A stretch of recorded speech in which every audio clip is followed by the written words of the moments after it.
ఈ వీడియో ఒకసారి చూడండి. ఈ అమ్మాయి ఎంత అందమైన వస్తువులను తయారు చేస్తుందో చూడండి. కేవలం సిమెంటు బట్టను ఉపయోగించి అందమైన ఆర్టిస్ట్గా ఆర్ట్స్ అయితే తయారు చేస్తుంది, పెయింటింగ్ వేసి. అంతేకాకుండా ఈ జీన్స్ ప్యాంట్ని ఎలా తయారు చేస్తుందో చూడండి. సిమెంట్తో తడిపి దాన్ని ఆరబెట్టేసి దాన్ని ఒక పూల కుండీలాగా అయితే తయారు చేస్తుంది అనమాట.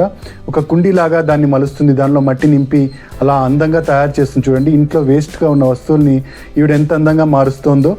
అంతేకాకుండా ఇప్పుడు నెక్స్ట్ చేయబోయేది చాలా ఇంపార్టెంట్, చాలా బాగా అందంగా ఉంటుంది. దీన్ని ఒక పెయింటింగ్ వేసి బట్టను దాంట్లో మట్టిని నింపి ఎంత అందంగా తయారు చేసిందో చూడండి. మనం కూడా ఇంట్లో ఇలాంటివి తయారు చేసుకోవచ్చు. కుండీలను మీకు ఇంట్లో సిమెంట్ ఉన్నట్టయితే ఇలాంటి వస్తువులను అయితే తయారు చేసి అందంగా తయారు చేసి ఇంట్లో షోగా పెట్టుకోవచ్చు అనమాట. చూడండి ఎంత అందంగా తయారవుతుందో చూడండి. పెయింటింగ్ వేసిన తర్వాత ఇలా అందమైన వస్తువుల్ని తయారు చేసుకోవచ్చు అనమాట. మనం కూడా పిల్లలు ఆడుకోవడానికి ఇలాంటి బాల్స్ లాంటివి తయారు చేసి స్నేక్ని అయితే తయారు చేస్తుంది. మీకు ఈ వీడియో నచ్చినట్టయితే లైక్ చేయండి. ఈ వీడియో గురించి మీరేమనుకుంటున్నారో కామెంట్ చేయండి. మీకు తెలిసిన వాళ్ళందరికీ తప్పకుండా షేర్ చేయండి. ఛానల్ను సబ్స్క్రైబ్ చేసుకోండి. Thank you for watching.